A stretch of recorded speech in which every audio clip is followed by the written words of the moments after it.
Señoras y señores, queridos amigos, sean bienvenidos una semana más a este espacio de encuentro con la opinión, la actualidad, la información y lo que es noticia. Esta semana vamos a abordar desde todos los frentes el antes y el después en nuestro país, después del apagón eléctrico del pasado 28 de abril, lo que está pasando, que está dejando muchas dudas este asunto y que sobre todo está creando la incertidumbre en la sociedad española y en todos sus sectores, sobre todo los económicos, de hacia dónde debemos ir para que no vuelva a ocurrir. Para eso contamos hoy con asiduos colaboradores y analistas del Braserillo y con la visita de un experto que seguro les va a responder a muchas de esas cuestiones. Saludo antes a un habitual de este espacio, don José María Ruiz, bienvenido. Muy buenas, muchas gracias. A Carlos Muñoz, periodista, es un placer tenerte aquí, querido amigo. Gracias, Jesús, a todos. Y también a Pablo Corrales, una nueva incorporación, también abogado, ya ha estado en otras etapas también del Braserillo, que nos va a acompañar en este viaje semanal para analizar la actualidad. Bienvenido. Bien hallado. Y seguro que ustedes están y siguen hablando del apagón, ¿no? de este apagón, pero también ellos, supongo que van a hablar del apagón informativo. Pero para aclararnos técnicamente algunas cuestiones sobre energía, sobre sostenibilidad que debemos conocer, contamos con un profesor y divulgador científico, conocedor del mundo también de la energía, de la producción, de la red eléctrica, con una dilatada carrera como docente que nos va a aportar luz, nunca mejor dicho. Profesor Ignacio García del Pino, muchas gracias por estar aquí. Muchísimas gracias por haberme invitado, Jesús. Es un placer. Encantado de estar con vosotros también. El profesor es ecólogo, experto en educación ambiental y desarrollo sostenible, materias muy relacionadas con las nuevas energías también. Y le pido un titular, comienzo por usted, profesor. España se quedó por unas horas a oscuras totalmente, ¿no? Aunque era de día. Desde su punto de vista y en forma de titular de inicio, ¿cuáles fueron, a su juicio, las claves del apagón que paralizó la península? Porque no tenemos tampoco ninguna respuesta todavía del gobierno, ¿no? Pero desde su punto de vista, ¿cuáles fueron las claves para que la electricidad desapareciera? Muy sintético, algo va mal. Algo va mal. Algo va mal. Hay que descubrirlo, aunque ya hay algunos indicios. ¿Y cuáles son esos indicios? Bueno, estoy todos estos días, como todo nos ha pillado esto en frío, no nos ha dado tiempo a calentar en esta materia, ¿no? Indudablemente vivimos confiados que vivimos en un país moderno, en un país que tiene a disposición de todos los ciudadanos pues todos los servicios del bienestar, y uno de los principales es la energía. Entonces, puede haber alguna pequeña, un día puede fallar los trenes eléctricos, ¿no? Bueno, todos los trenes eléctricos han fallado cada día más, y un día puede ni se los plomos en tu casa, o en el barrio incluso. Pero una cosa como la del día 28 es una cosa inimaginable. ¿Le preocupa a usted, profesor? Me preocupa evidentemente muchísimo por los efectos directos que tiene la población, uno a uno. Personas en los hospitales, todos podemos tener, yo tengo un familiar muy directo que dependía de ese servicio hospitalario ese día, sí. Y tuve pues, momentos de angustia incluso. Sí, luego voy a hablar de evidentemente, esos son los temas más importantes, porque quedarte sin televisión, claro, o sin otros servicios secundarios también son importantes, porque falló todo, fallaron los semáforos, etcétera, los medios de comunicación, los móviles, que hoy en día es fundamental, es una herramienta fundamental. Una pregunta, ¿hay solución, profesor? ¿Qué es de lo que vamos a hablar esta noche? Yo soy una persona siempre con esperanza, una persona que cree en la ciencia, en la tecnología, en el sentido común cada día menor, en mis compatriotas, y en que España siempre avanza, ¿no? Aunque en su historia siempre tiene momentos bajos y altos. Lo vamos a desgranar. Carlos Muñoz, me quedo ahí. Te leo esta semana, hace unos días, una columna en un periódico digital de tirada nacional que titulas Menos enchufes y más luces. Y más luces, menos enchufes y más luces. En esa columna reflexionas sobre la verdad y enumeras todo de lo que se está hablando de ciberataque, de incendios en alguna central, errores humanos, flujo de entrada, todo hipótesis, ¿no? Pero sin aclarar por el gobierno qué es lo que pasó, atisbando tú, en tu columna, en esa columna de opinión, que nos quedaremos sin saber, que estás convencido de que nos vamos a quedar sin saber qué ocurrió. Con esa teoría de que en este país hacen falta más enchufes, como el título, mientras faltan luces, ¿no? Yo lo de menos enchufes era una especie de metáfora diciendo que en este gobierno de Pedro Sánchez, en el que parece que cada 2 por 3 hay un enchufado nuevo, digo, pues bueno, a lo mejor es que ha habido una sobrecarga en España de tantos enchufados y por eso se han fundido los plomos, ¿no? Y lo demás luces me refería a que efectivamente hace falta más gente con conocimientos y con todos mis respetos para la señora Beatriz Corredor, pues no sé si es la mejor persona para liderar pues una empresa como Red Eléctrica bueno, pues que necesita un criterio técnico y no tanto político. O sea, que es que la propia presidenta de Red Eléctrica es una de esas enchufadas, si se me permite la expresión como tal, ¿no?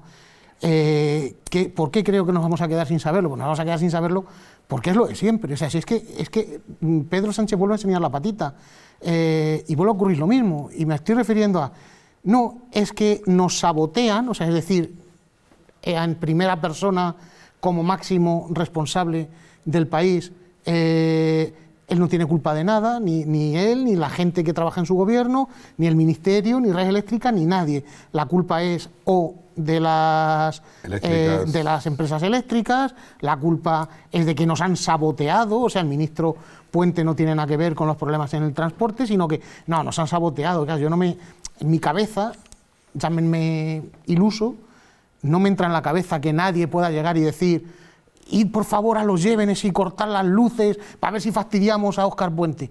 O sea, es ridículo, Por tanto, ¿qué es lo que pasa? Pues pasa lo mismo de siempre, que al final la culpa será de todos, pero que ya tengamos que tragar el mantra de decir qué bien ha funcionado España, qué bien ha funcionado, que nos hemos quedado a oscuras, pero como no hemos terminado a tiros en la calle, como no ha habido pillajes, como no ha habido sabotajes, como no hemos ido a robar al Mercadona y demás, qué bien ha funcionado todo, en 14, 15 horas ha vuelto a la normalidad. Moraleja, menos enchufes o menos enchufados y que haya más luces al frente de quien son los responsables de solucionar estos problemas. Como el titular del periodista, de Carlos Muñoz. José María, ¿y a ti qué te revela el apagón sobre nuestro sistema energético del 28 de abril? Pues lo mismo que revela toda la gestión que se hizo con la DANA y lo mismo que te pone de relieve las crisis que España ha venido a atravesar últimamente, una incompetencia completa de todos aquellos que nos están dirigiendo. Gente que, como bien dice Carlos, son todos una pandilla de enchufados, no son técnicos en los campos en los que ellos están dirigiendo. Te encuentras con una señora responsable de las emergencias en Valencia. La que más bueno, sí. Creía que ibas a decir la presidenta de Red Eléctrica. No, eso también, ¿no? Pero a recordar que la consejera valenciana le va a la juez y le dice, es que yo no sé cómo funciona el sistema de emergencias, cuando ella era la responsable del sistema de emergencias. Bueno, es posible que no sepas, pero para eso te ilustras, si has aceptado un cargo, te tendrás que formar para poder dirigir a las personas que estás dirigiendo. Es que no sabía cómo iba el sistema de emergencia, no sabía que había un sistema de alarmas, cosas básicas. Entonces, al final, la señora Corredor, que es la que está dirigiendo Red Eléctrica, que es una empresa, está privatizada, pero realmente es una empresa pública. Público-privada. Ahí está, y que ha sido metida por el presidente del gobierno, una mujer que no tiene capacidad para poder llevar a cabo las funciones que se le están encomendando porque no tiene ni idea sobre electricidad. Es como si me pusieran a mí, yo sé encender por un interruptor y para mí es un milagro, porque yo no sé cómo funciona todo ello. Que me pusieran a mí al frente de esa organización, pues me parecería una locura. Que yo lo aceptara, yo qué es lo que estoy haciendo, pero como lo que están viviendo viven de la sopa boba, una gran cantidad de gente impresionante. Es que es política, José María. Sí, bueno, no es política. Fue ministra, claro, fue consejera efectivamente, de una comunidad autónoma. Sí, y aparte de eso, es que es política, tiene el carnet del PSOE. Claro, y por tanto, como dice, ya cada vez dice, no, lo dice la opinión pública, ¿no? Y voy con Pablo Corrales, ¿no? Que no se puede dejar a los políticos. Los políticos tienen que estar para gestionar no para gestionar, para legislar o para estar en el Congreso o en los ayuntamientos y hacer la política esa cercana que se hace, ¿no? Pero bueno, después de los fallos que ha habido, Pablo Corrales, unas consecuencias económicas fatales, lo que apuntaba aquí el profesor García del Pino, los hospitales, la gente que depende de un respirador, por ejemplo.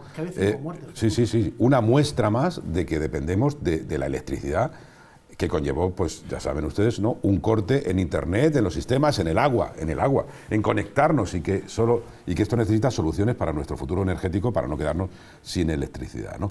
Sin respuesta y con la incertidumbre de si volverá a ocurrir, porque esa es otra palabra también que se está utilizando mucho, incertidumbre, Pablo.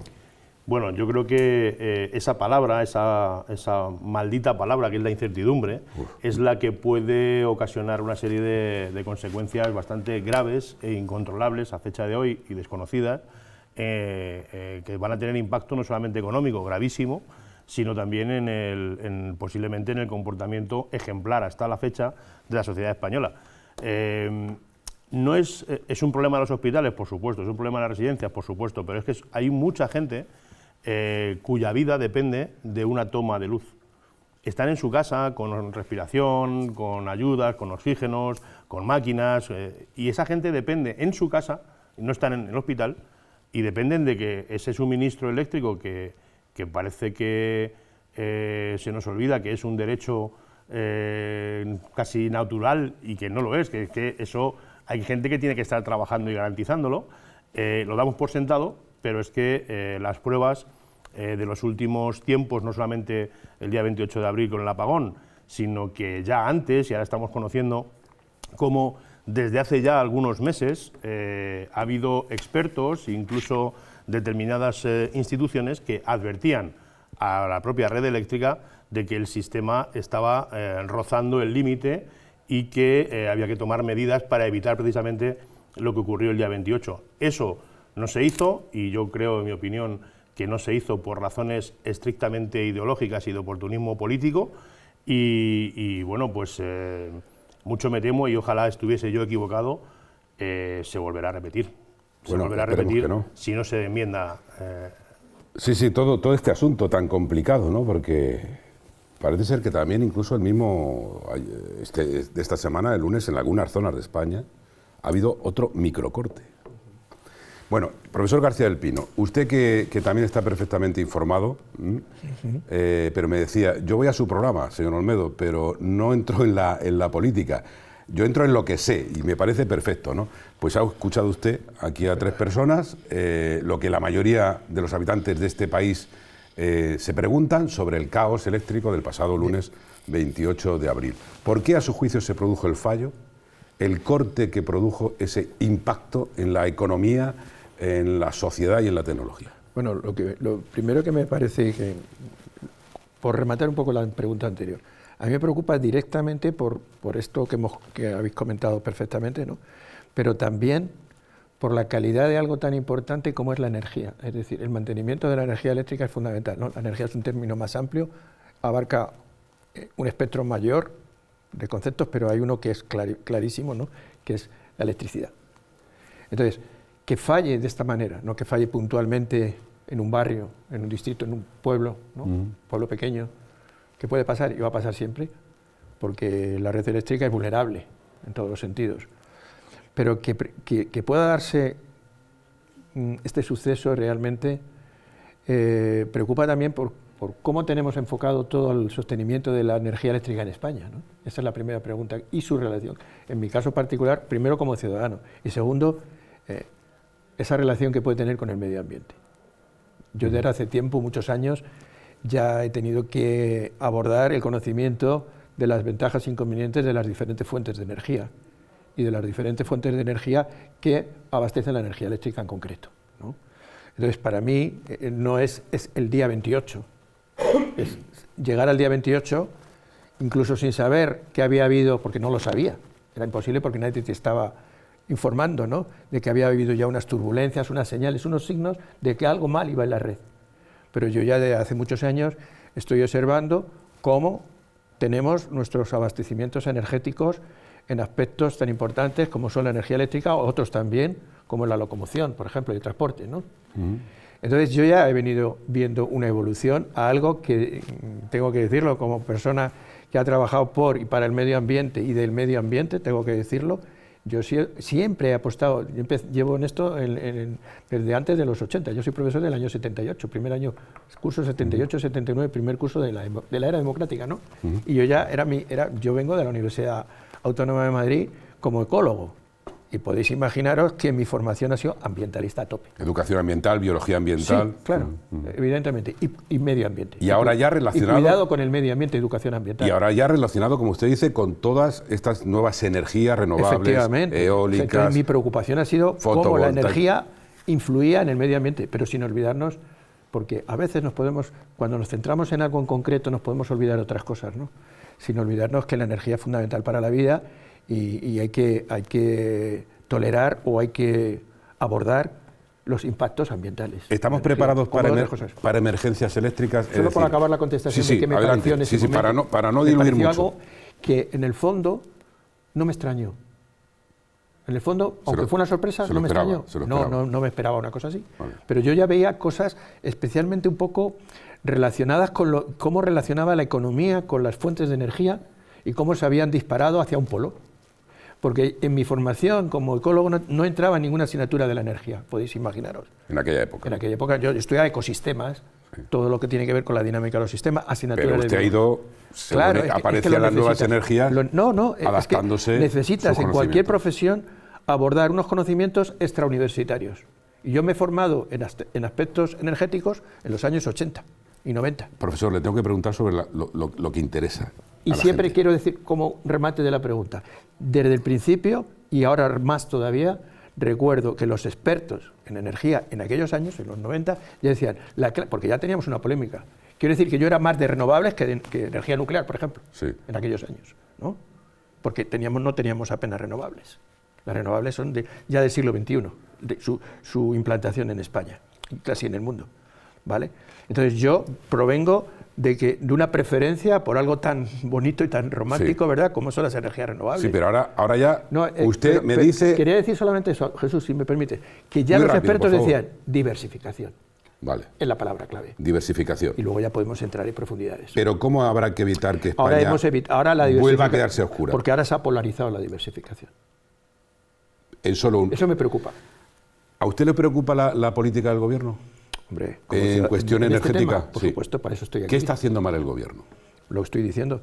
Yo creo que ha apostado por unas razones ideológicas, económicas, electorales, no lo sé valorar, pero todas esas probablemente, por un polo muy marcado a las energías renovables, las cuales somos unos privilegiados en España respecto a otras naciones por nuestra situación geográfica y climática, ¿no? Entonces, yo defiendo que tengamos que tener energías renovables. Vale, pero porque no me parece que se está incumpliendo este eje fundamental de la diversificación, se ha polarizado. Pero tiene usted la teoría de que las diversas energías tienen su parte positiva y su base negativa, hablando de las renovables a las que se está refiriendo, de las cuales el gobierno de Pedro Sánchez, como le digo, como sabemos, como han comentado aquí, sí, antes con Zapatero también, sí, desde hace años su gran apuesta. Usted dice que está muy top, es decir, muy cargados estamos de renovables, sí, y que no se deberían, digamos, crear o instalar más. Pero eso... ¿Esa es su teoría? Es que mi teoría sí, mi teoría es que hemos llegado a un top impresionante de energías renovables como consumo, que a mí me parece muy bien, porque a lo mejor tenemos todavía muchísimas posibilidades, porque hay territorios, ¿no? Hay territorio, pero también hay que ver los impactos ambientales en el territorio que puede producir una instalación fotovoltaica, por ejemplo, o eólica. Es decir, no hay una forma de energía que no tenga un impacto en el medio ambiente.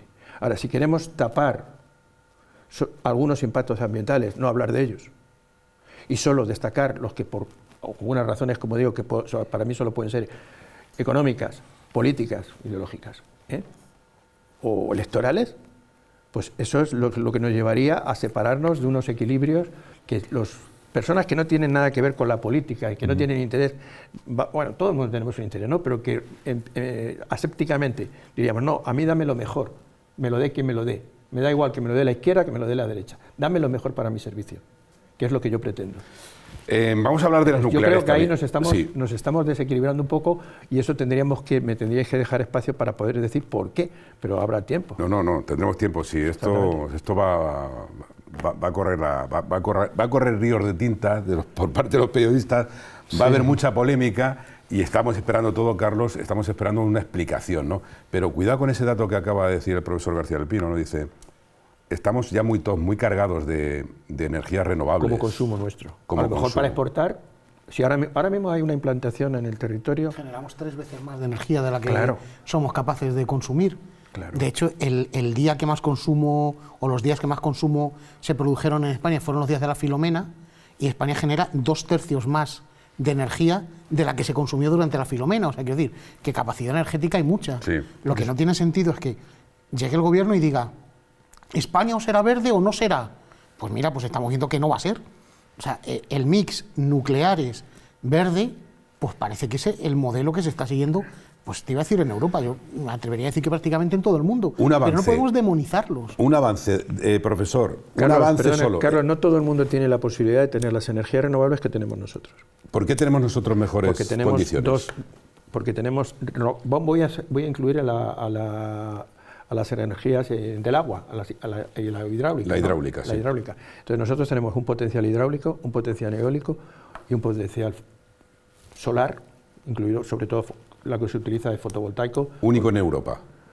No, sí. Con mejores condiciones. Con mejores condiciones que nadie en Europa. De las tres.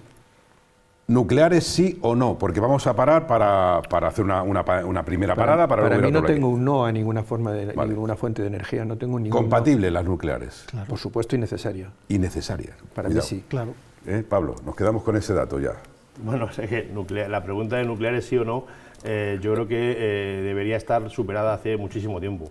Nucleares, por supuesto que sí. Claro. De hecho, tenemos una prueba evidente de que es que sí, que tuvimos una ministra aquí que estaba en contra de las nucleares, la convertimos en comisaria europea y está a favor de la energía nuclear y la considera como una de las energías más verdes y más seguras que hay para producción eléctrica. Y la ventaja que tiene la energía nuclear en España es que la soberanía energética, que debería de ser una aspiración de un país que quiera ser independiente, se podría conseguir porque en España sí hay reservas de uranio.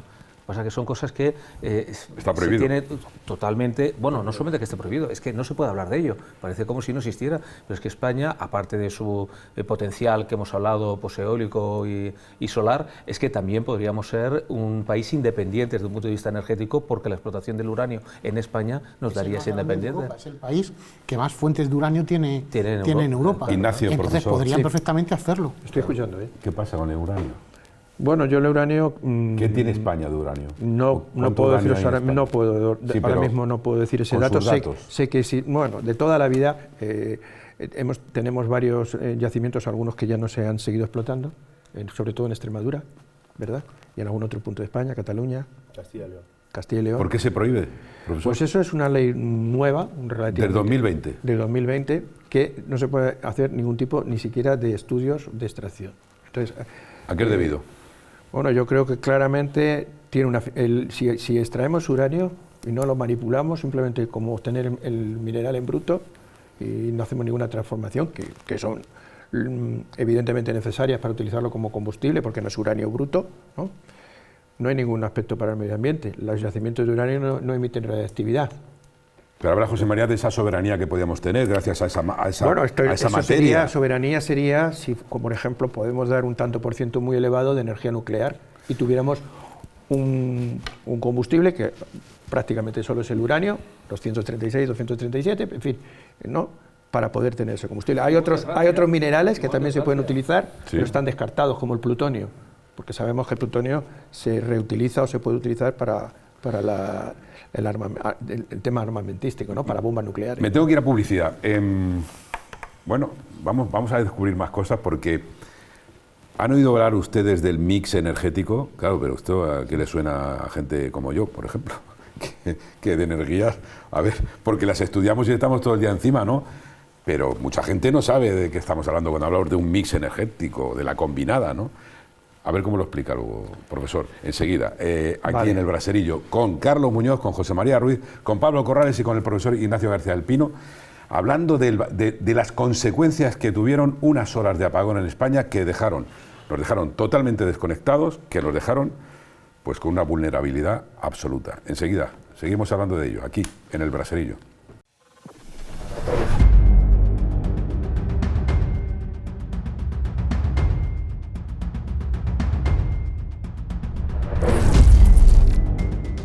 Continuamos en el Braserillo, actualidad total con el tema del apagón del 28 de abril que ha traído unas consecuencias y muchas preguntas y muchas dudas. Hoy con el profesor Ignacio García del Pío, con Carlos Muñoz, periodista, con José María Ruiz, abogado, analista, al igual que Pablo Corrales. Esa es otra, ¿no, Pablo? Las indemnizaciones. Bueno, vamos a ver, primero Las habrá que están determinar, pidiendo. claro, habrá que determinar las causas y ver si se puede, por parte del responsable, alegar algún tipo de fuerza mayor, ¿verdad?, para exonerar esa obligación de pago, pero si no, y es una cuestión de mala gestión, como algunos se empiezan a apuntar. ¿De negligencia gubernamental? Bueno, o de no realizar las funciones técnicas mediante técnicos, sino mediante políticos, que al final pues no da buen resultado. Entonces, esas indemnizaciones, en función de cuál sea la causa que se llegue a determinar, si se determina, pues pueden ser 1.000 millonarias, diría yo. ¿Y si es Red Eléctrica al final, la distribuidora de todo el mix energético español, la culpable? Bueno, pues entonces lo notaremos todos los españoles en nuestro IRPF del año siguiente, porque los impuestos serán subidos efectivamente para hacer frente a esas indemnizaciones. Ya lo ha dicho la ministra de Transición Ecológica, que esto va a costar dinero. Claro. Y va a ir a las arcas también, bueno, a los bolsillos. Hay algunos estudios que ya apuntan que en esas 10, 12, 14 horas, en función del sitio, en total en España se ha podido llegar a perder casi 1,5 puntos del PIB. A nivel nacional, y eso son muchísimos miles de millones de euros. Vamos a ver enseguida a Pedro Sánchez, no se lo pierdan, ¿eh? Es la imagen viral de esta semana que muchos medios de comunicación están lanzando, unas declaraciones que hizo a principios de esta semana en el Foro Económico de Cataluña, el presidente del gobierno. Profesor García del Pino, explique a la gente lo que antes le dejaba ahí en el aire, la estructura. Bien. ¿Qué es ese, digamos, no lo sé, si denominarlo conglomerado, esa unión, cómo se combina y en qué consiste eso que llaman mix? La palabra más nuestra es combinación. Bueno, pero la gente lo está escuchando como y los medios. Entendemos ya mix todos como energético. ¿Qué es el mix energético? Mix, la palabra mix es mezcla. Mezcla. Es decir, el abastecimiento energético de la energía eléctrica depende no solo de una fuente energética, depende de varias. Bastantes más incluso de las que hablamos, pero fundamentalmente las que catalogamos ya como dos familias, ¿no? Que son renovables y no renovables. Las fuentes renovables, las fuentes de energía renovables, como todo el mundo conoce, son fundamentalmente la energía solar vía fotovoltaica, es decir, generación de electricidad a través del efecto fotovoltaico, que es producir a través de la luz energía eléctrica, aparte que todo el mundo sabe, son unos paneles solares, ¿verdad?, de células fotovoltaicas que generan la electricidad en corriente continua. Es decir, no cíclica. Entonces tenemos renovables, tenemos eólica. Y la otra renovable importante es la viento. eólica, fundamentalmente. Y también deberíamos incluir, aunque dependiente de la climatología, la hidráulica. Porque el agua es un recurso renovable. Y todo eso hace que España funcione, por así decirlo. Y ahora, que el motor, esas son las renovables. Y las no renovables, como ¿sí? sabemos, ¿verdad?, pues son fundamentalmente la energía nuclear y la energía de combustión. Actualmente la energía de combustión queda un poquito de combustión de carbón, pero prácticamente muy poco, menos de un 1% aproximadamente, y el resto es fundamentalmente, tampoco se quema diésel, fuel oil, se quema solamente gas. Y ese gas en unas centrales especiales que han mejorado mucho en eficiencia, que pueden obtener una eficiencia del combustible hasta del 60% por una técnica realmente de las últimas décadas que la llamamos, ¿verdad?, de combinada. Combinadas. ¿Qué es lo combinado? ¿Y el nitrógeno dónde lo dejamos? No, el nitrógeno es una cosa muy moderna, realmente. Vale, eso está todavía. El nitrógeno pero se está apostando por ello también. Bueno, yo no sé hasta qué punto apostar a nivel mundial y a nivel de macroenergía ninguna. Se puede obtener del nitrógeno por un proceso costoso, complicado, se puede obtener energía. Hablamos mucho más del hidrógeno. Para que lo entienda la gente, el mix energético que usted nos acaba de describir, donde están acabo de terminar, incluidas nucleares, ciclo combinado de combustión de gas. Ciclo combinado significa que se utiliza combustión y reciclaje del propio vapor, es decir, gas y vapor, que eso duplica la eficiencia energética. Hoy en día todas las centrales de combustión son de ciclo combinado. La nuclear, en bajada de utilización en España, claramente, ¿no?, a la mitad prácticamente, o casi la mitad, y luego las renovables. ¿Y el fallo de una de esas energías pudo producir? Ya hemos dicho al principio que todo tiene sus ventajas y sus inconvenientes. Toda energía tiene ventajas e inconvenientes. El fallo están hablando los técnicos. Ciberataque, hombre, a mí me cuesta trabajo, no digo, soy incapaz de decir eso es imposible que ocurra, ¿verdad? Son tecnologías muy sofisticadas, la de los hackers, pero a mí con una gran empresa como Red Eléctrica, que tiene un montón de técnicos que trabajan, ¿verdad?, en diferentes aspectos informáticos de control y también de defensa de la propia red informática. Es muy importante toda la serie de gestiones que se realizan informáticamente para que funcione el sistema eléctrico. No llegamos a las 24. Es muy difícil. No llegamos a las 24 horas de apagón, que en algunas zonas de España sí. Se recuperó por la noche, a partir de la 1 de la madrugada, ¿no? Algunas sí. Descartamos Baleares y Canarias, ¿por qué? Porque están fuera del mix. Claro. No, Baleares no están fuera del mix. Sí, pero no tuvieron corte. Lo que pasa es que tienen unas centrales de apoyo, concretamente en Baleares, que son de gasoil. Creo que queda alguna de gasoil, pero sobre todo son de gas. Entonces, cuando se interrumpe el suministro eléctrico, entran los grupos de combustión. ¿Y la respuesta de la Porque ellos tienen esa facilidad para poder hacerlo. Perdone que le pregunte, es que le estoy preguntando muchas cosas que son necesarias de que las conozca. ¿Por qué se salva del apagón? Por eso. Profesor, la respuesta fue no llegó a las 24 horas, ¿no? Y de eso alarde al gobierno, hombre, no estuvo mal. O sea, evidentemente, si hubieran sido 48 horas o más, ¿no? ¿La vio usted positiva esa respuesta de arranque de nuevo? Yo creo que tenemos unos técnicos estupendos, ¿no? Tanto en el terreno como en los ordenadores de red eléctrica, ¿no? Para restablecer todo el proceso. Vamos a escuchar a Pedro Sánchez, señoras y señores. Bueno, a escuchar, y lo que escucharon en directo en el Foro de la Economía que se celebra en Cataluña. Hablaba precisamente, bueno, ya se refería a corte, no se refería a apagón, no se refería a ciberataque, no sé si hay alguna pista. Escuchen y vean. Sea cual sea la adversidad, nuestros conciudadanos siempre responden de manera unida, dando ejemplo al mundo. Lo hicieron durante la pandemia, lo hicieron en la respuesta solidaria a la DANA ante la invasión de Ucrania y también su derivada energética frente a la actual guerra comercial, y lo han vuelto a hacer en el día del corte de electricidad. Ninguna sociedad del mundo hubiera respondido mejor que la nuestra. Y esto creo que es muy importante de reivindicar, porque España y Cataluña somos sociedades, somos países extraordinarios. Don José María Ruiz. ¿Quién se puede extrañar, después de escuchar estas palabras, que allá por donde va Pedro Sánchez se escuche Pedro Sánchez, hijo de puta? Porque es que una persona que es capaz de soltar semejante memez, posiblemente hacerle la pelota, porque en ese momento estaba en Barcelona, por hacerle la pelota al empresariado catalán y a Junts y compañía, decir semejante memez ofendiendo al resto de los españoles, España y Cataluña es una ofensa son dos países extraordinarios. El, España y Cataluña son dos países extraordinarios. El hecho de decir que nosotros somos extraordinarios para agasajarnos a nosotros mismos ya pone de relieve el talante intelectual que tiene este señor. Pero lo que a mí me llama mucho la atención es que vengan a separar como si fuesen países distintos España y Cataluña.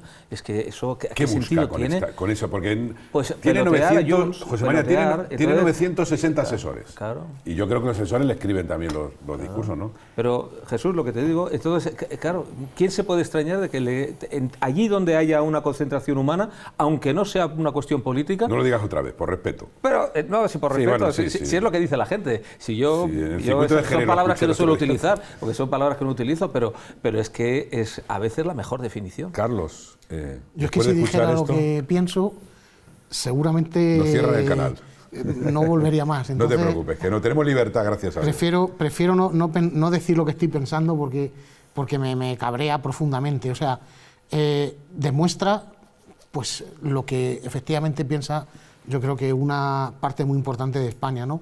Que tiene que vivir de rodillas este hombre y que tiene que hacer lo que le dice Junts. O sea, es así de sencillo.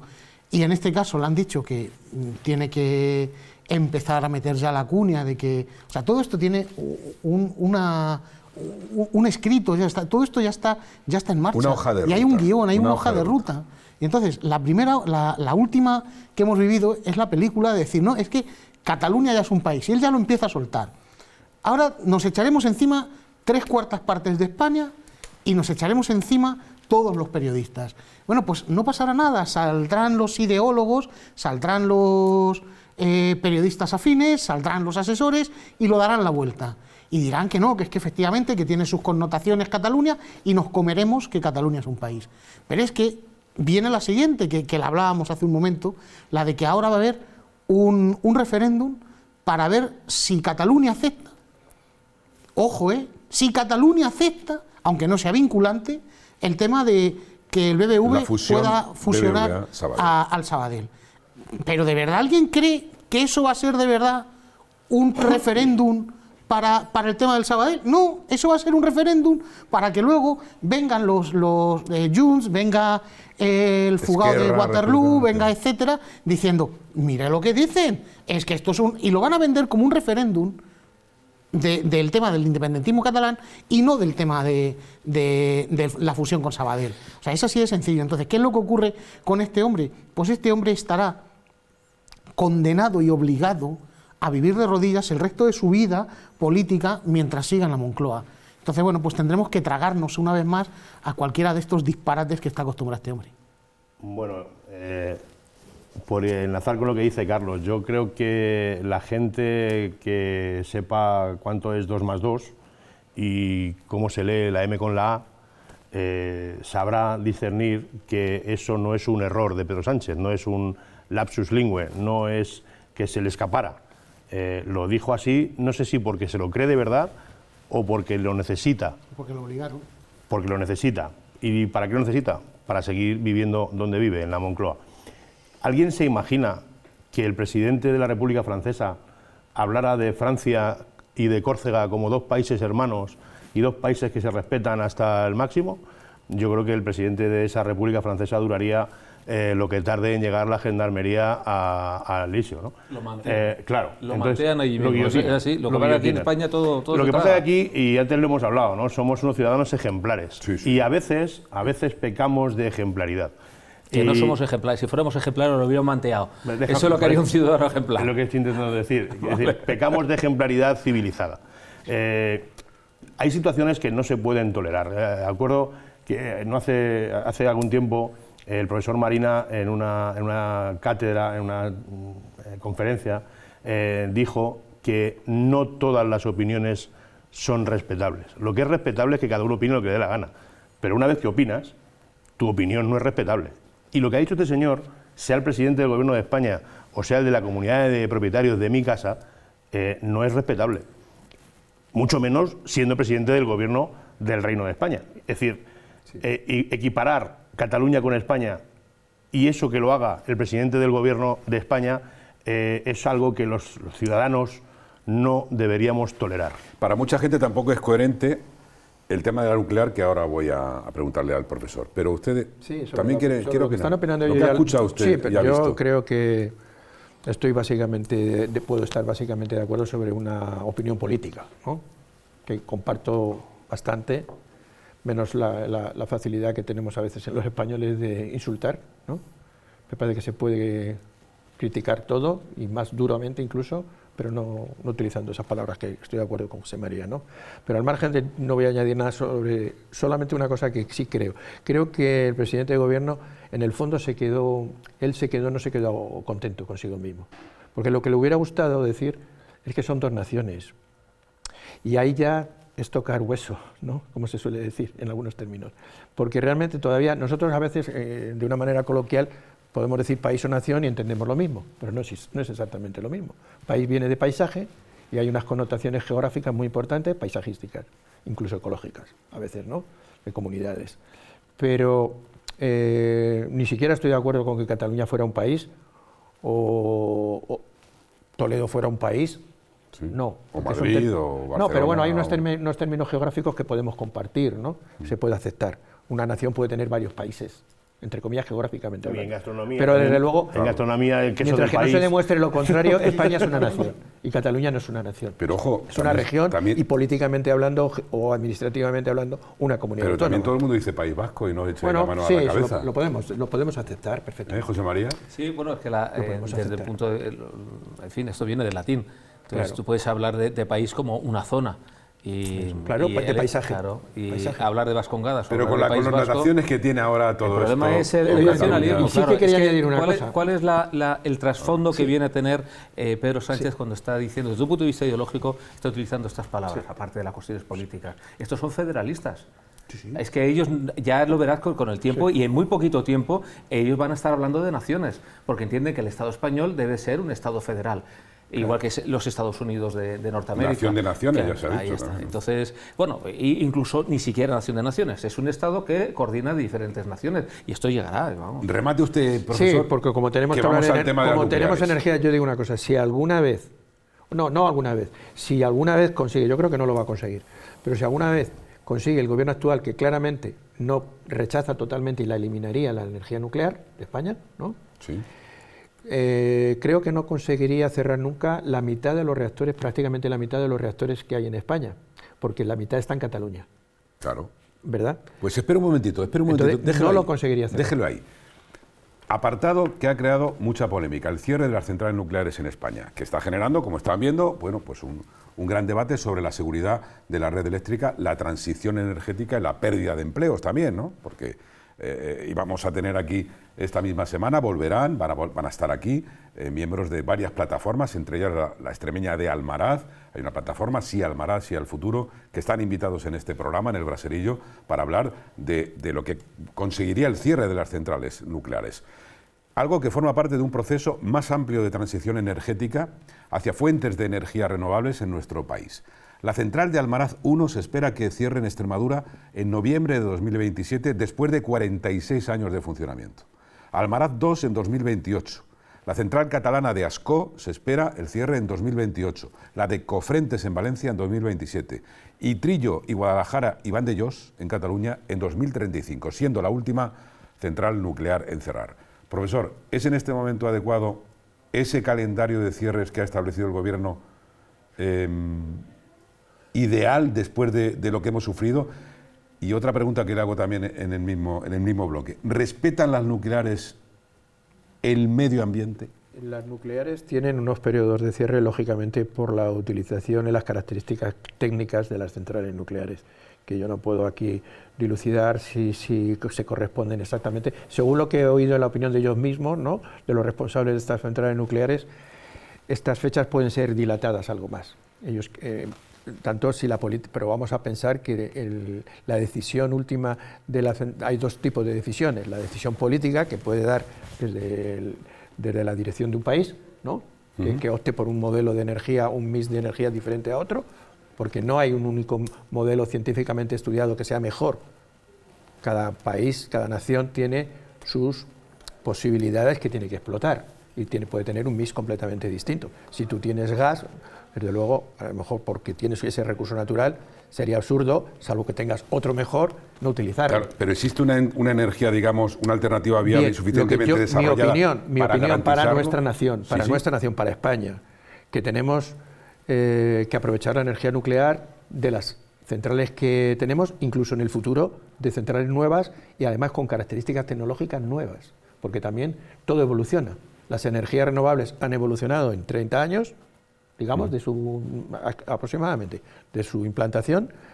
Las energías nucleares también se están evolucionando y ya hay nuevos reactores que funcionan técnicamente algo diferentes. En Francia. En Francia y en Estados Unidos y en Japón. Y funcionan perfectamente. No, hablo de tecnología nueva, y en Argentina, por ejemplo. Vale. ¿No? Argentina está apostando por la producción de centrales nucleares con reactores modulares. Una pregunta de menos potencia, digamos, hasta 200 megavatios. Que no quiero interrumpirle, es muy interesante todo lo que está diciendo, pero es que se lo tengo que preguntar por el tiempo. Todo va a evolucionar. Profesor, ¿son las centrales nucleares españolas el escudo energético que podría haber evitado el caos del 28 de abril?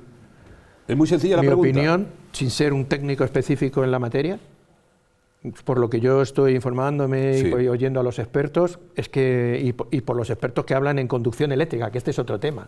Una cosa es la producción. ¿Pudo ser un escudo energético para el caos? Debió serlo, pero no estaba muy baja la potencia. Yo solamente quiero, Jesús, decirte que yo hice una comprobación. Del lunes nos dieron unos datos y se nos enseñó unas gráficas de lo que había ocurrido, lo que llamaron el cero, ¿no? Lo que los ingleses... La cota cero. La cota cero de energía. Vamos al cero de energía. Sí, el brownout, que llaman los ingleses, ¿no? Se produjo, que eso era impensable que se podía producir. Y entonces nos dieron el mix que teníamos en ese caso de producción, no hablo del mix de instalación, que teníamos de producción energética en ese momento, a las 12:15, 12:20 de la mañana del día 28.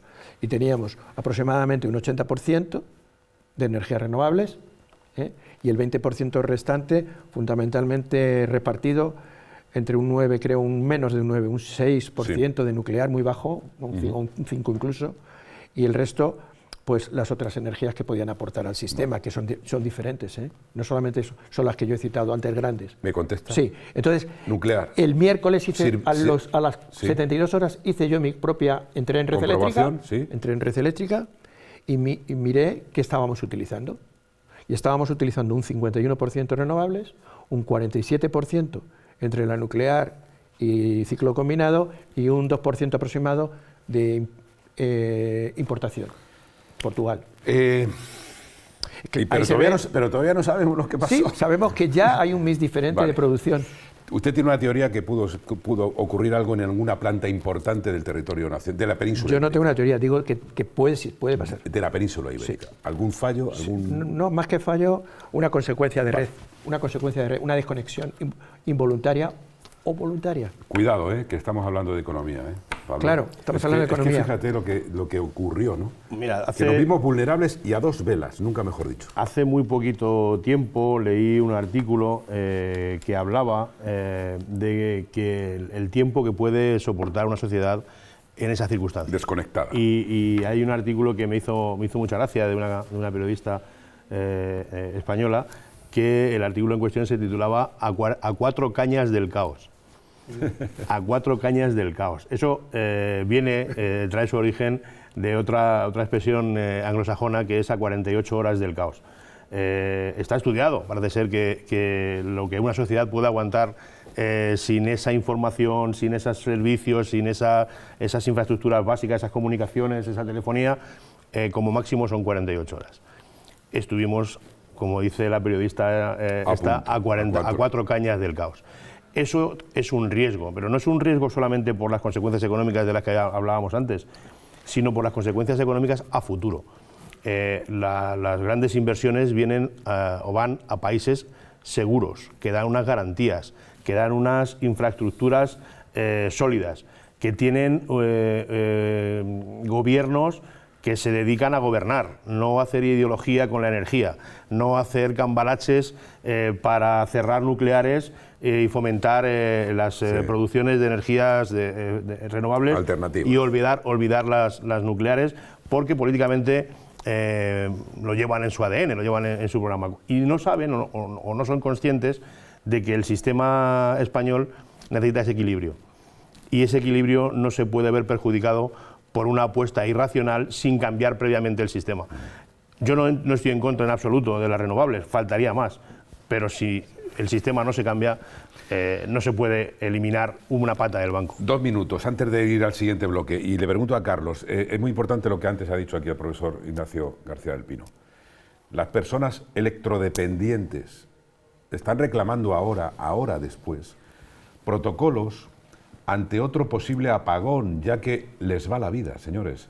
Podemos hablar, cierto, de las consecuencias económicas, del turismo, de la hostelería, de las empresas, de la fábrica, sí, pero los más vulnerables son las personas enfermas que están en sus casas, con una enfermedad degenerativa, por ejemplo, con una diálisis, como el caso tan cercano del profesor, con una crisis respiratoria que les obliga a respirar con una máquina y que se sintieron desamparados el día del apagón, porque, como ellos dicen, una máquina desenchufada significa morir. Muy breve. No me digas de los hospitales porque tienes de varios, porque trabajas también con ellos. Pero ha habido varios hospitales de España, Carlos, sabes, tienes información, que qué hubiera pasado si hubiera durado un poquito más. ¿Hasta qué hora, hasta qué tiempo? ¿A 4 cañas, como dice Pablo Corrales? Pues mira, hasta donde yo sé, se han producido 5 fallecimientos en España por culpa del apagón, precisamente por personas que no han podido respirar. Sí, ¿no? Respirar, claro. Que no han podido respirar.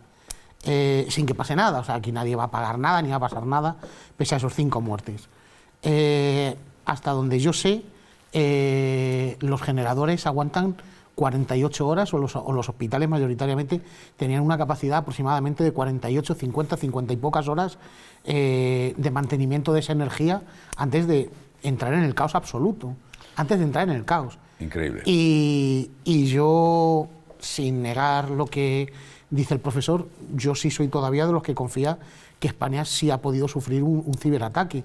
¿Y por qué lo pienso? Pues lo pienso porque creo que España está pisando tantos callos y a tanta gente que tampoco sería nada extraño. Pues hombre, a mí me chirría que von der Leyen salga diciendo lo del kit de supervivencia, no me extraña que estemos empezando a hablar de una serie de cosas que ya te están dando un poco esas pistas. Sí. Y cuando te hablan de, pues bueno, de un apagón repentino en unos momentos en los que no había especialmente calor, no hacía mucha calor y no hacía mucho frío, y hombre, me chirría. También se ha hecho viral el portavoz de Esquerra Republicana, Gabriel Rufián, diciendo que la ultraderecha había infectado meses antes con los WhatsApp, los grupos de WhatsApp y las redes sociales de un posible apagón. Eso nunca va a ocurrir. También algunos comentaristas muy vinculados también a la acción gubernamental o periodistas hablaban de que era un bulo muy grande lo del apagón, y ocurrió. Y lo de los trenes, que también es otra, enseguida aquí en el Braserillo.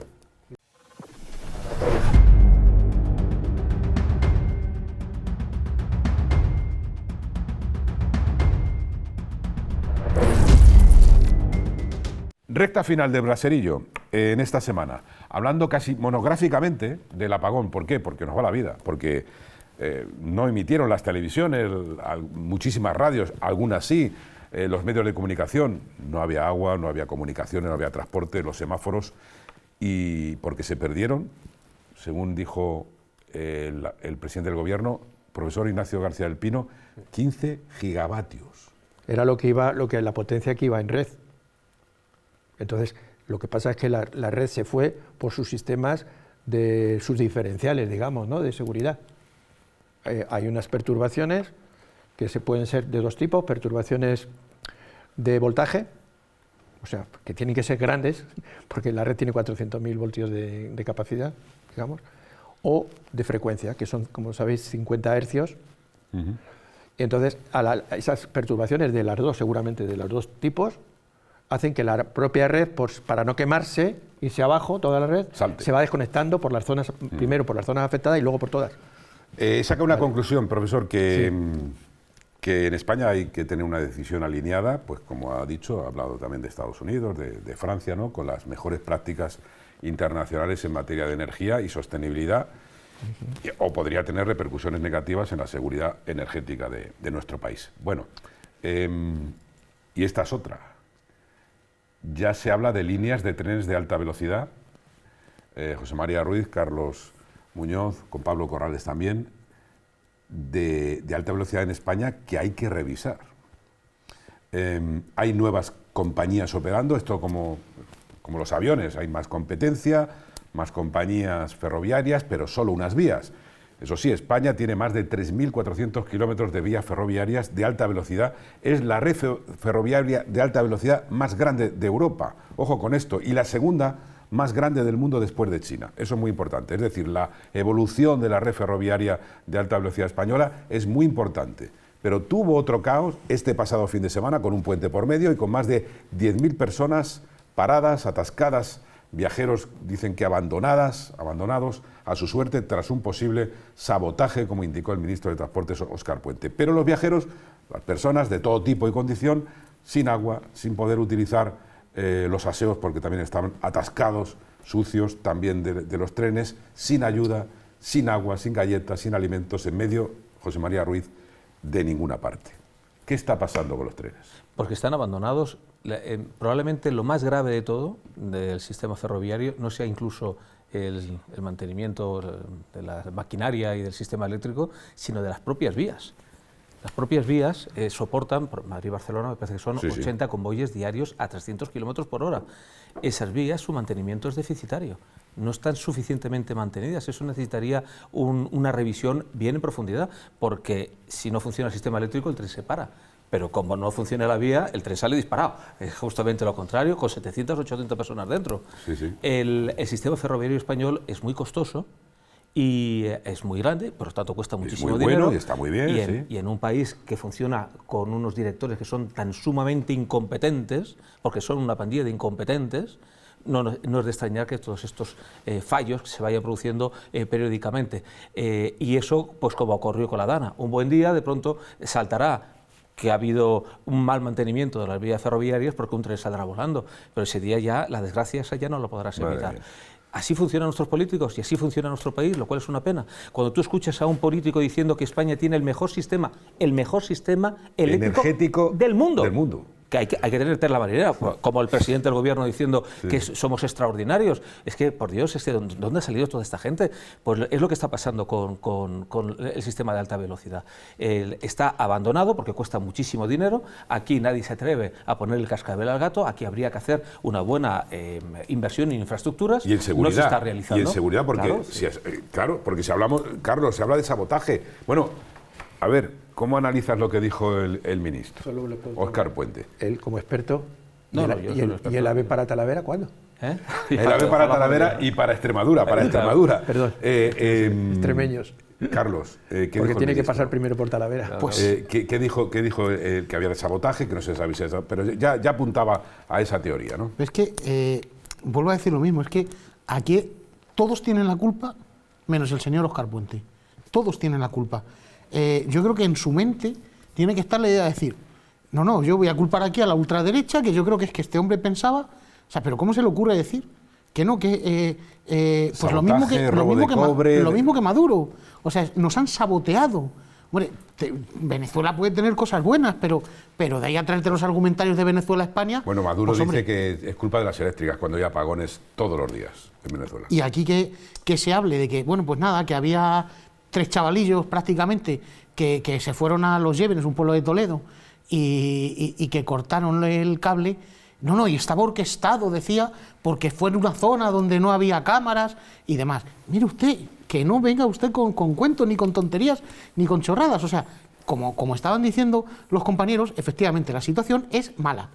El mantenimiento es deficitario. Y lo que nunca en España se ha visto, tantos problemas en materia ni de infraestructuras, ni de mantenimiento de carreteras, ni de mantenimiento de autopistas, de autovías y, por supuesto, en materia de trenes, como está ocurriendo ahora mismo. Pero no pasa nada. La culpa será de la derecha. Y voy al abogado, Pablo Corrales, voy al abogado, le hago lo mismo. ¿A quién tiene que reclamar este gran número de viajeros, más de 10.000? Bueno, en principio con quien haya contratado. Y luego con cada empresa con quien haya contratado que repita y vaya repitiendo hasta que llegue al último responsable, en principio, ¿no? Pero yo no creo que las reclamaciones... aviven la solución. Claro, este gobierno se le puede adjetivar de 1000 maneras, pero en ningún caso no hay ningún tonto. Entonces no van a tomar ninguna decisión ni ninguna determinación ni van a llegar a ningún acuerdo ni a ninguna solución que suponga la asunción de la más mínima responsabilidad. Siempre, como apuntaba antes Carlos, siempre la responsabilidad será de otros, ¿no? A mí me recuerda mucho aquel dicho castellano que decía entre todos la mataron y ella sola se murió, ¿no? Sí. Aquí buscar un responsable de cómo está la situación de los trenes pues es un poco un infantiloide, si me permites la expresión, ¿no? Yo creo que tenemos, desgraciadamente, desde hace ya demasiado tiempo, políticos cortoplacistas, políticos a los que el interés general real les interesa muy poco, porque cuando llegue a darse esa circunstancia ya no estarán en el sitio en el que se tuvo que tomar esa decisión, y políticos a los que les preocupa muy poco la absoluta inexistencia a fecha de hoy, por la gente con la que he hablado, del más mínimo mantenimiento preventivo en infraestructuras de interés crítico, ¿no? Nos preocupamos mucho de si vamos a hacer el AVE a Portugal, a Lisboa, pasando por Talavera, por Extremadura y demás, pero nadie dice nada de cómo hay que mantener las cercanías en Madrid, las rodalías en Cataluña, las vías, como decía antes José María, el AVE al norte. Es decir, eso, que es un servicio básico para todos los españoles, parece que a nuestros políticos no les importa. Profesor, ¿quiere decir algo de los trenes? Bueno, de los trenes, que estoy completamente de acuerdo, que una cosa es hacer unas instalaciones muy buenas, que seguro que lo son. Mantenimiento. Que luego solo el mantenimiento, y no solo en las líneas ferroviarias, sino en otros aspectos también importantes, ¿no? Las carreteras, simplemente, cuando tenemos un temporal de nieve, ¿cómo se quedan las carreteras? ¿Cuánto tiempo se tardan, verdad, en volver a ponerlas en funcionamiento? Que podamos circular con seguridad. Yo pienso que, en general, mi perspectiva es que los servicios públicos en los últimos años están funcionando cada vez peor en todos los aspectos. Eso es un tema político y un tema económico. la sanidad pública. Yo he hecho todos los servicios públicos, porque es que desde una oficina a un hospital... Pero claro, es que igual ingresan poco con impuestos. Que aquí vienen médicos, ¿eh? No despistas. Que hacemos de vez en cuando algún braserillo. Y gracias a Dios que los tenemos, porque están ahí. Buena pregunta, la que dice, bueno, lo que atisba o lo que, bueno, lo reflexiona sobre ello, ¿no? Carlos Muñoz, una pregunta para los tres. Sanidad pública, déficit de... Bueno, ahí están los médicos en la calle, ¿no? Y con manifestaciones casi...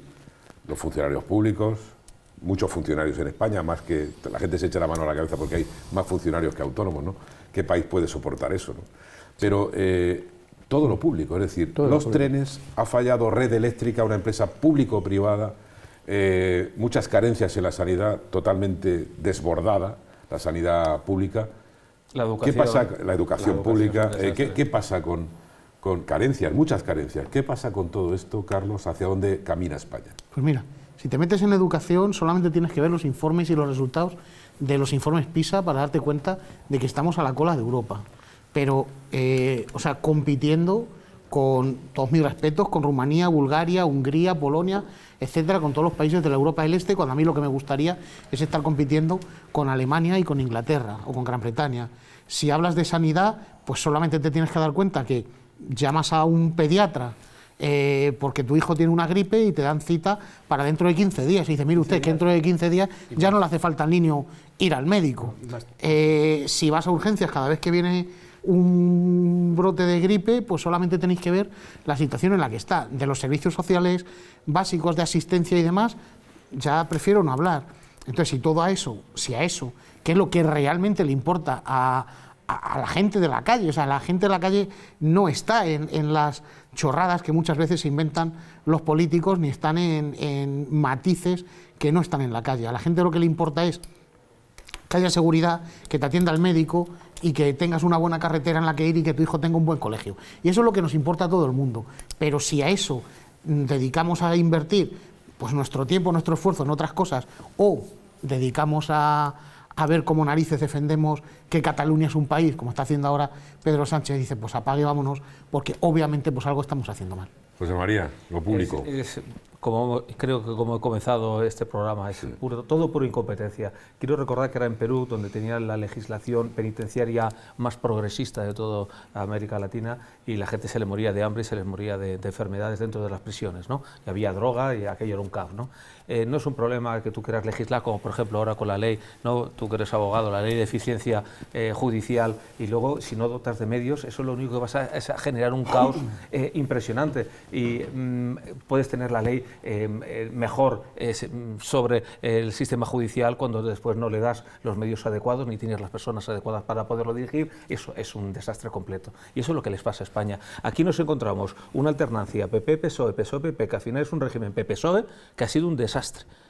Ha sido un desastre. Yo, en fin, hay que poner las cosas. Yo no voy a culpar a si ha sido la gente de derecha o la gente de la izquierda. Ha sido los dos los que han ido abocando este país. Este país funciona porque la gente sí es extraordinaria. Y tira para adelante. Y tira para adelante. Y al final, cada vez, nos está ocurriendo como en Italia, cada vez la gente de la calle pasa más de la política. No quiero saber de la política. Te sabes antes los equipos de fútbol de segunda división que los miembros que forman un gobierno, porque no quiero saber nada de ellos, porque todo es un auténtico desastre. Pablo, bueno, no hemos hablado de vuestro sector. Podría haberlo incluido también porque la justicia sigue todavía. La justicia, claro. Por seguir un poco y continuar a José María, cuando cualquier gobierno dicta una norma y salen 2 o 3 ministros, sean o no del ramo, hablando de las maravillas de esa norma nueva que han inventado la pólvora, ¿verdad? Y que van a hacer una revolución en el mundo judicial y ya no va a haber atascos judiciales y ya no va a haber que esperar 2 años para una sentencia, ¿verdad? U 8 si te vas al Supremo, ¿no? Si llega. Yo lo primero que hago es irme a las disposiciones finales y luego a los presupuestos generales del Estado, a ver dónde está la dotación presupuestaria de esa norma. Y, como diría un periodista, casualidad, ¿dónde está no el está, dinero? no está. ¿Dónde está el dinero? Y como dicen por mi tierra, si no hay cuartitos, no se puede inventar nada. Entonces, yo, por resumir un poco el tema de los servicios públicos, claro, los servicios públicos yo creo que de hace un tiempo a esta parte deberían, y los que los gestionan, o quienes tienen la capacidad ejecutiva para gestionarlos y tomar decisiones sobre ellos, deberían intentar conseguir que los servicios públicos vuelvan a ser servicios públicos. Lo que no puede ser es que un servicio público, y voy a poner aquí a la Administración de Hacienda, a la EAT, por ejemplo, no esté para dar un servicio al ciudadano, sino para meter la mano en el bolsillo al ciudadano con carácter preventivo. Y luego que el ciudadano se busque un abogado y pleitee y litigue hasta conseguir que le reconozca un juez que lo que le dijo el inspector de turno no era correcto. Eso es, desde mi punto de vista, una anomalía democrática en un sistema que quiere pretender ser serio, en el que la Administración de Hacienda está para que todo el mundo colaboremos, todo el mundo contribuyamos en la medida en lo que se gane, sin ningún tipo de problema, pero no para meter la mano indebidamente en el bolsillo de los ciudadanos. Es normal, de verdad, que hoy en día en el gobierno actual que tenemos haya ministros que no se conocen. O sea, entre ellos, que son muchos. No, pero mira, o sea, pero de verdad, hace 15 días, 20 días, cuando amagaron con el tema este de Israel y decían, no, es que nos vamos a salir del gobierno y esto va a ser ya un caos. Lo de las armas. Y citan a Sira Rego, dice la ministra Sira Rego, que yo soy periodista, que estoy en este mundillo, que manejo la información. Me quedé pensando en ministra Sira Rego. Ni me sonaba. De Sumar, pero es más grave. Si me sonaba. permite, Jesús, pero es que no se los pone ni cara. Mira, es más grave. Hace no demasiado tiempo hubo una rueda de prensa en Moncloa, si no recuerdo mal, en la que intervino la vicepresidenta segunda, es Yolanda Díaz, sí, y la ministra portavoz, Pilar Alegría. Cuando termina de hablar la vicepresidenta segunda, la portavoz le cuchichea al oído, sí. Eso no es así. Eso no es así, sí, la polémica. Vamos a ver, estamos hablando del mismo gobierno, sí. Estamos hablando de una vicepresidenta segunda del gobierno de España y de la ministra portavoz. Sí. Si entre la portavoz y una vicepresidenta no han hablado antes de hacer la rueda de prensa, es que algo no funciona bien. La ministra que dijo el otro día, el 1 de mayo, en la manifestación, que hay que trabajar menos en España. O sea, tenemos que irnos todos a descansar, a vivir del cuento y que, es decir, como ella. Yo creo que hace 200 años los primeros sindicatos en Estados Unidos o donde fuera, o en la vieja Europa, pedirían trabajo, ¿no? En Estados Unidos pedirían trabajo, es decir, queremos trabajo y saldrían a la calle los sindicatos para pedir trabajo. Ahora se sale a la calle para no trabajar, para que los empresarios de nuestro país, todos de todos los sectores, tengan a trabajadores con muchas menos horas y con el mayor sueldo posible, ¿no? Entonces, así nos va. Este señor ha estado aquí para hablarnos hoy de todo lo que ha pasado desde su punto de vista, ¿no? Me he quedado con varias cosas. También otra cosa muy importante, las renovables, profesor García del Pino, porque si no hay esto, lo que defiende aquí el profesor García del Pino, no hay justicia, no hay sanidad, no hay nada público, no hay trenes, no hay nada, ¿vale? Porque lo hemos visto, no hay internet, no tenemos nada, no tenemos televisión, señores.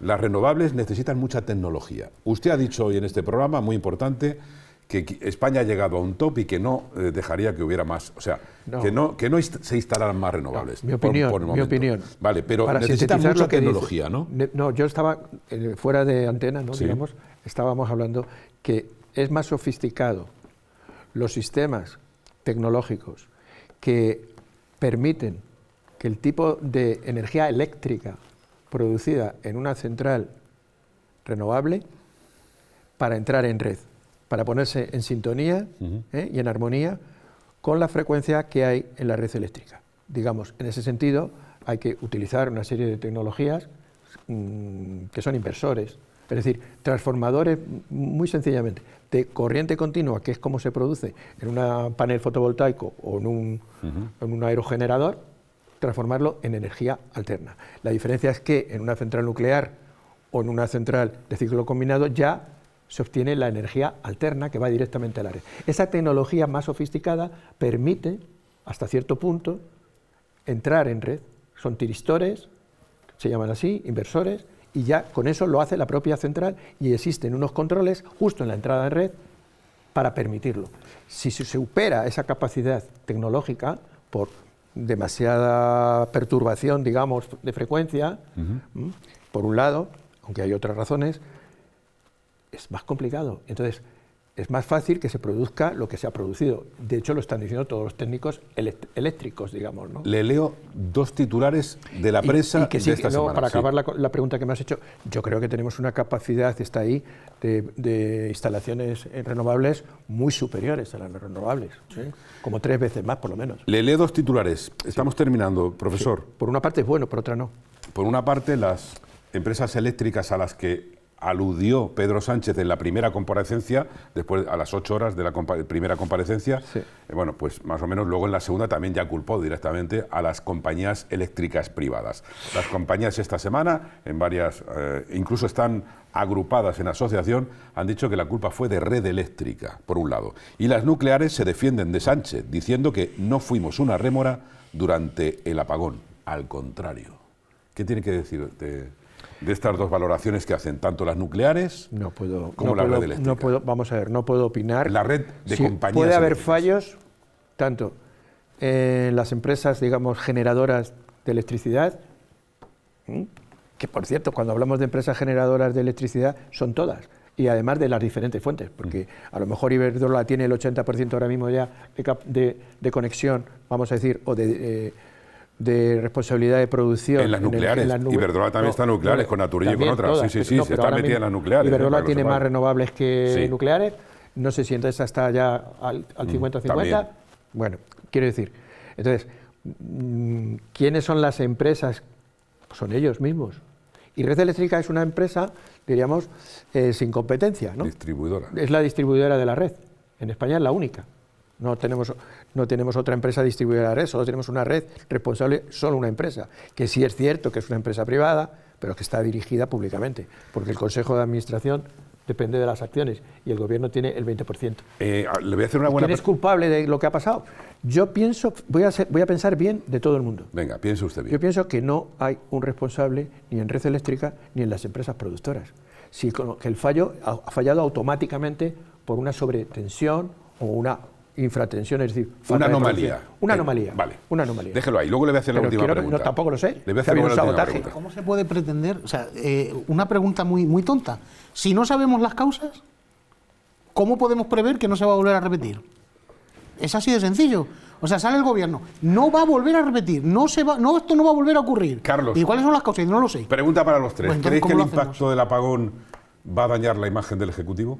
Pues, bueno... Es que, a ver, pensaba que ibas a decir la imagen, te iba a decir que la imagen del país y te digo, por supuesto. Digo, por supuesto, porque no hay una empresa que vaya a venir a un sitio donde no le generen una cierta tranquilidad del Ejecutivo.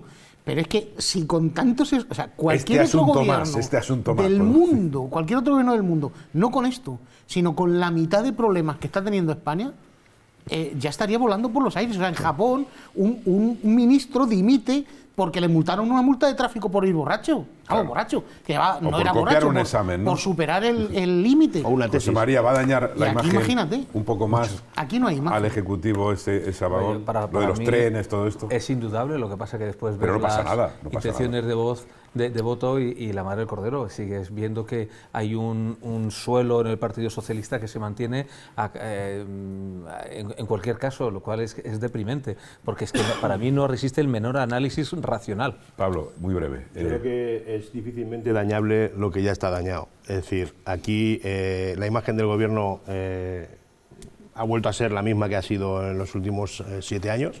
La culpa no es suya, ellos no tienen culpa de nada, la culpa es del que estuvo antes o el que estará mañana. Por lo tanto, yo creo que la imagen del Gobierno, los que le quieren bien le van a seguir queriendo bien y los que le quieren mal le vamos a seguir queriendo mal. Al que queríamos, le dedicamos estos últimos segundos antes de irnos. Esta semana, el lunes, hemos despedido a un grande de la comunicación de este país, el toledano José Ángel de la Casa, un hombre sencillo que se ha ido después de haber sido la mítica voz del deporte, del fútbol, de la selección española y de tantas finales de los mundiales, de los Juegos Olímpicos, de las Copas de Europa y de miles de retransmisiones en su vida, ¿no? El gol de señor es una anécdota detrás de la grandiosa trayectoria de un enorme profesional de este medio y de un gran e inseparable amigo del alma que hemos despedido a los 74 años esta semana. Nuestro abrazo a los hijos de José Ángel de la Casa, como él, grandes periodistas, Juanma y Javier, y a su mujer, a Mari Carmen, que lo fue hasta el final además. Se ha ido José Ángel de la Casa, un hombre, un profesional como una casa de grande. Un titular como le pedí al principio. ¿Hacia dónde va España? Profesor Ignacio García del Pino, ecólogo. Como decía don Francisco, en cuestión energética. En cuestión energética, sin ser yo un experto, evidentemente, en solamente, exclusivamente la energía, yo creo que soy un experto en desarrollo sostenible. ¿Hacia dónde vamos? Yo ¿Y debemos ir? Personalmente, en este caso concreto que nos convoca hoy, ¿no? Mi opinión es que hay que revisar el mix energético para equilibrar las ventajas y desventajas de todos los sistemas. Y hay un aspecto muy importante que quizás no lo hemos tocado, no ha habido tiempo para hablar de ello, es el económico. Es decir, la energía tiene un coste. Claro. Pues tiene un coste en todos los sentidos. Tiene un coste de estabilidad en la red, como hemos podido comprobar, de seguridad, de funcionamiento. Tiene un coste medioambiental, que he venido aquí a hablar en mi libro, otro día hablaremos. Sí, seguiremos. No hemos hablado de mi libro. Seguiremos. Y tiene un coste económico. El coste económico ahora mismo, para que veamos la importancia que tienen unas energías y otras, ¿cómo se consigue hacer? Es un equilibrio, un punto de cruce entre la oferta y la demanda. ¿Y nucleares? Las nucleares están colaborando a bajar el precio de la energía, pero a ellos les está saliendo más caro. Pero que son compatibles. Está contribuyendo. Y necesarias. Y son necesarias bajo todos los aspectos. Gracias, profesor. Encantado, gracias a todos. Volverá gracias aquí al Braserio. Carlos Muñoz, muchas gracias por haber estado con nosotros. Don José María Ruiz, muchas gracias. Pablo Corrales, muchas gracias a nuestros contertulios y analistas habituales. Hoy hemos aprendido un poquito técnicamente, con la ayuda de nuestro profesor y divulgador científico, las causas y hacia dónde debe caminar este país, qué botón debe tocar, qué cable conectar para un refuerzo sostenible de la energía. Pero han hablado también nuestros analistas de la gestión del apagón que dejó a nuestro país sin respuestas, de esta España a oscuras y Moncloa en silencio, el día en el que todo colapsó, como el tráfico sin semáforos. Pero salimos también de esta a pesar de la falta de comunicación y de los reproches políticos ante esa cuestión que va más allá. ¿Qué futuro energético debemos tener tras el apagón, tras la crisis eléctrica y la política energética del gobierno? ¿Necesitamos una estrategia nuclear? ¿Cómo debemos actuar ante la dependencia energética y nuestra clara vulnerabilidad si se corta el fluido eléctrico? Pues son muchas preguntas que hay que hacerse en este momento y que volveremos a contestar y a analizar en este braserillo. Por cierto, de picón, como toda la vida, calentando la actualidad, que regresará la próxima semana. Hasta entonces, ahorren energía, cuídense mucho e intenten ser felices.